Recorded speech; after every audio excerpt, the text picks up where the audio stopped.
Muy buenas a todos, estamos aquí con la segunda parte de las reseñas de los libros de 2021.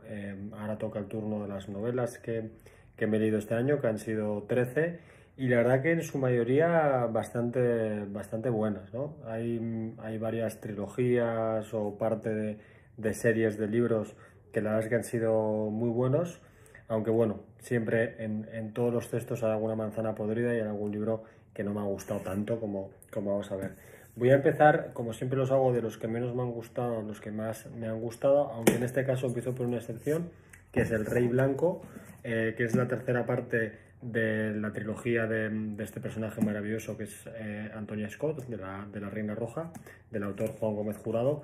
Lo pongo el primero no porque no me haya gustado, que me gustó muchísimo, sino simplemente porque reseñé la trilogía entera el año pasado, que era cuando tenía más sentido que me leí los dos anteriores. Muy buenos, cierra bastante bien, no sufre como en casos que vamos a ver un poco más adelante lo que es la maldición de las trilogías, en las que el tercer libro suele ser más flojo porque no sabe cerrar personajes o historias. En este caso lo hace muy bien, además el autor juega un poco con su propia obra e introduce de manera retroactiva libros que escribió en el pasado. Puede ser una estrategia de marketing, pero chapó porque le queda muy bien y queda de manera muy orgánica. Con lo cual, recomendadísimo, aunque lo ponga en el último caso. El que sí que es el peor libro para mí de año es 64 mejor dicho, de Hideo Yokoyama. La verdad es que es un bestseller, creo que sobre todo en Alemania ha sido un auténtico boom. Yo lo leí, lo cogí primero porque tenía buenas reseñas y segundo porque no he leído mucho de autores japoneses y me apetecía ver qué tal eran, y la verdad es que esta primera incursión ha sido bastante mala.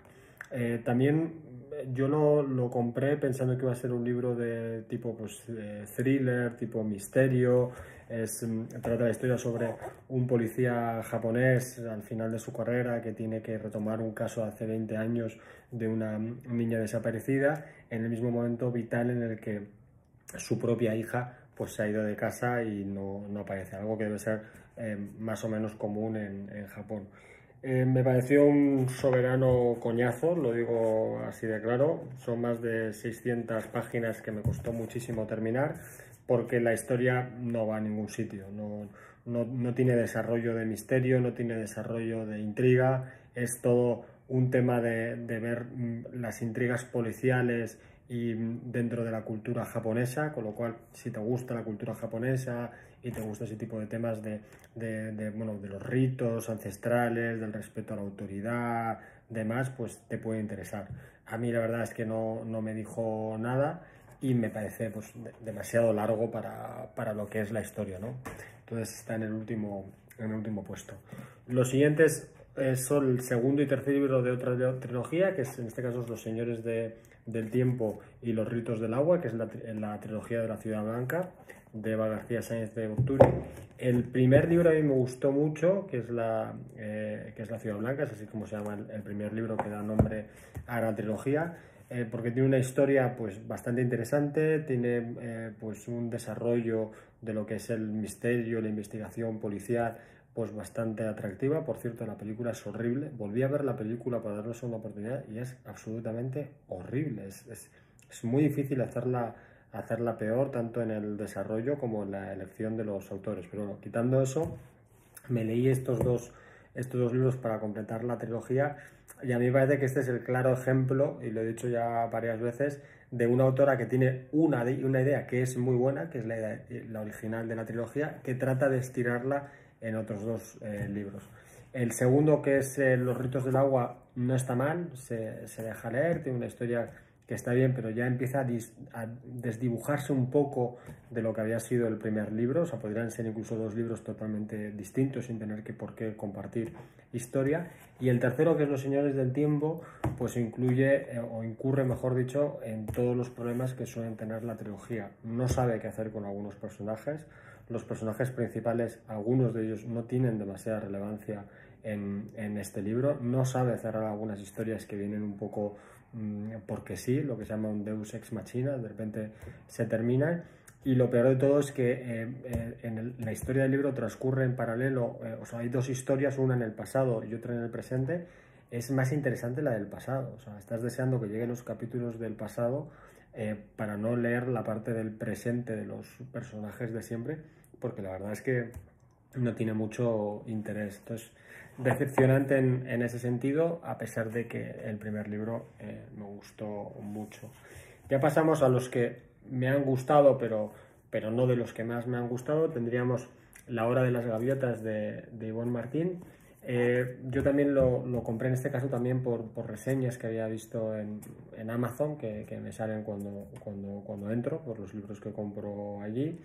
Es una historia también, de nuevo, pues casi todo lo que leo de novela suelen ser thrillers, misterio, cosas para no pensar mucho, porque suelo leer sobre todo en vacaciones o entre un ensayo y otro.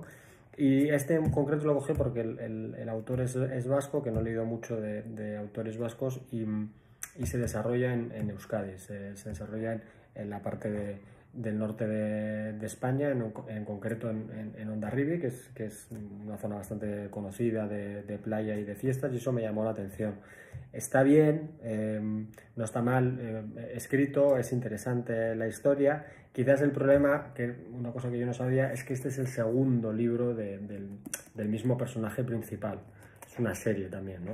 Entonces, claro, hay cosas como que ya se dan por hechas o que las tienen que explicar. Hablan mucho del caso anterior, que es del primer libro, con lo cual eso te saca un poco de la historia si no lo has leído. Está bien, muy probablemente le daré otra oportunidad a Ivonne Martín, aunque tampoco me haya encantado. He tenido muchas dudas de dónde ponerlo, lo hubiera puesto mucho más arriba, pero yo no sé si es por un acto de nostalgia más que por la calidad literaria, aunque me gustó bastante. Es La ciudad de vapor de Carlos Ruiz Zafón. Carlos Ruiz Zafón falleció bastante joven el año pasado, en 2021, y es el autor de una de las series de libros que más me han gustado en mi vida, como es yo creo que es la pentalogía de La sombra del viento. De hecho, estoy viendo ahora en la contraportada, son 4 libros. Los 4 son buenísimos. El primero es La sombra del viento, que es con el que consiguió más fama y reconocimiento mundial. Además, es una historia preciosa porque es un libro que salió de la nada, sin ningún tipo de promoción ni gran editorial detrás. Él no era conocido o muy conocido hasta este libro, y fue simplemente pues el boca a oreja que se fue recomendando y recomendando y recomendando, y llegó al éxito editorial y mundial que fue. Los 4 son súper recomendados. Tiene además una cualidad que es muy difícil de conseguir en series de libros, que es que aunque basen o graviten sobre la misma historia y el mismo concepto del cementerio de los libros olvidados, ese cementerio donde están todos los libros que ya nadie lee pero que siguen estando y demás, y sobre una serie de personajes a lo largo de muchas décadas de España que van apareciendo en todos los libros, cada libro es muy diferente y trata temas bastante distintos, aunque tenga esos nexos de unión, ¿no? Entonces son 4 libros maravillosos. Esto es un compendio de cuentos de Carlos Ruiz Zafón. Algunos tienen relación con el cementerio de los libros olvidados y con toda esa mitología que él creó, y otros no. Y aún así son todos muy interesantes y muy, muy recomendables. Además, a mí el género de relato corto cuento me encanta y me fascina. Las siguientes 2, que también es una trilogía que me falta por leer el tercero, fue una muy agradable sorpresa. Es la trilogía de Falcó, de Arturo Pérez Reverte, la segunda parte, Eva. Digo que es una sorpresa porque a mí, siempre lo he dicho, Arturo Pérez Reverte me gusta más como articulista que como novelista, aunque muchas de sus novelas me gustan bastante. Creo que es un poco Woody Allen, en el sentido de que tiene libros muy buenos y tiene otros más pasables, como le pasa a Woody con sus películas. Y esta no los compré en su momento, porque a pesar de que sean de estilo misterio, intriga y demás, que me gusta mucho el género, está ambientada en la Guerra Civil Española, que, como he dicho 100.000 veces, no es la época que más me interesa. Pero estando en México me terminé los libros en uno de mis viajes y estaba en el aeropuerto y dije, pues ¿por qué no?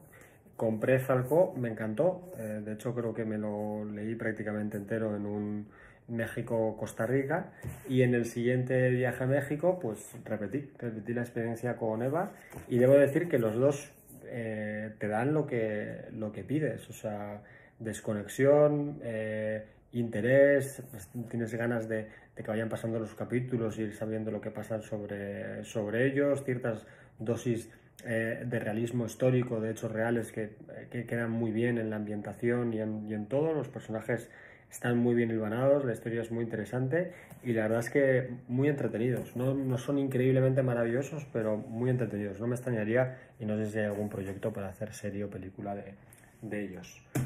Ya empezamos con la creme de la creme. Tengo que poner en 1, 2, 3, bueno, pues tercer lugar, diría yo, Mentiras consentidas, que es el sexto libro de la serie de Sebastian Bergman, que también la he reseñado los anteriores en los años pasados. Es alucinante, es increíble que consigan tener 6 libros y que los 6 sean buenísimos y que los 6 estén muy bien y que te mantengan el interés, te mantengan el entusiasmo por seguir leyendo. Además es novela negra nórdica que siempre tiene sus particularidades, totalmente distinta a los demás, y la verdad es que muy bueno. Acaba de publicar este año el 7º, ha sido una espera muy larga, yo creo que casi 4 años entre el 6º y el 7º. Ya pensaba que no lo iban a hacer y la verdad es que estoy deseando, lo voy a leer en 2022, de hecho lo estoy retrasando porque quiero saborearlo con mucho gusto, porque de verdad que el cliffhanger final de este libro es alucinante. O sea, es una marca de la casa, acaban todos los libros de una manera que quieres lanzarte hacia el siguiente, y en este caso encima pues es con una espera muy larga que ha alimentado mucho la ansiedad. Si te gusta la novela negra, te gusta cómo escriben los nórdicos, la serie Bergman es una auténtica pasada. Sorpresa muy positiva del año, La paciente silenciosa de Alex Michaelis, creo que se pronuncia así. La verdad es que es uno de estos escritores noveles que acaban de salir a la palestra con muchísimo éxito. Creo que tiene otro par de libros publicados que también buscaré y es una maravilla. El libro se basa o trata sobre un médico que se empeña en tratar a una paciente, la paciente silenciosa, que desde que mató de una manera muy salvaje y muy inesperada a su marido años atrás, sin ningún tipo de causa aparente, ni razón, ni nada, ha permanecido en silencio. Él consigue entrar en el psiquiátrico en el que está y la trata para tratar de sacarla. La trama es muy buena, la historia es muy buena y el final es espectacular. O sea, que no os cuenten el final, porque mira que es difícil cuando has leído mucho de novela de crimen que te sorprendan mucho, y yo debo decir que a mí me cogió totalmente con la guardia baja y me gustó muchísimo, pero muchísimo, y estoy deseando coger algún otro libro de él. Y los 3 últimos son una trilogía, con lo cual los podemos considerar un único libro de uno de los mayores éxitos editoriales españoles de los últimos años. Yo creo que casi te diría que de la última década, que es la trilogía de la novia gitana, ¿no? La novia gitana, La red púrpura y La nena. El autor o autora en principio era Carmen Mola, que todos sabíamos que era un seudónimo, y hasta este año que le han dado el premio Planeta por su 4º libro, que es La bestia, que no tiene que ver con estos personajes, aunque van a sacar un 4º libro de estos personajes. Y cuando aparecieron en el stand para recoger el premio, pues se supo que no era una mujer, sino que eran 3 hombres, tres escritores que ya tienen cierto bagaje y se habían unido para escribir esta trilogía. Es de las pocas incursiones, yo creo, que hay en la literatura española en lo que es el cine, la novela gore, porque es bastante heavy, es bastante fuerte las escenas que pasan. Está basado en una unidad especial de la policía que se encarga de resolver crímenes. El de la novia gitana, que es el primero, es el crimen de una gitana que va a casarse, y el día antes de casarse, la despedida de soltera, la raptan y la matan introduciéndole unas larvas de mosca en el cerebro que dejan crecer y hasta que eclosionan y la matan. O sea, una barbaridad. La parte curiosa del caso es que es la hermana de otra novia gitana que murió de la misma manera 20 años atrás y que el supuesto culpable está en la cárcel. Y ahí es cuando empieza la trama. Esa historia en concreto del caso es muy buena, pero es mucho mejor la historia de los personajes, la historia de cada uno de los miembros de de la unidad y cómo se va desarrollando. El segundo, que es La Red Púrpura, aquí sí se cumple la regla de las trilogías de que el segundo libro es el mejor. Para mí La Red Púrpura es el mejor. Y el tercero, que es La Nena, a pesar de que tiene algunos de los problemas que tienen los terceros libros de cambiar ligeramente la influencia o la importancia de algunos personajes y la trama y demás, la historia que cuentan es tan buena y te atrapa tanto y te interesa tanto que yo creo que se le perdona y no desmerece. Ya está confirmada lo que es la serie para Amazon Prime, están de hecho ahora yo creo que ya grabando los capítulos, ya se han elegido los personajes y los autores han confirmado que va a haber una cuarta parte de esta saga. Absolutamente recomendada y yo creo que os va a gustar mucho. Espero que os haya gustado este vídeo, que por una vez es más corto de lo normal. Muchas gracias a todos.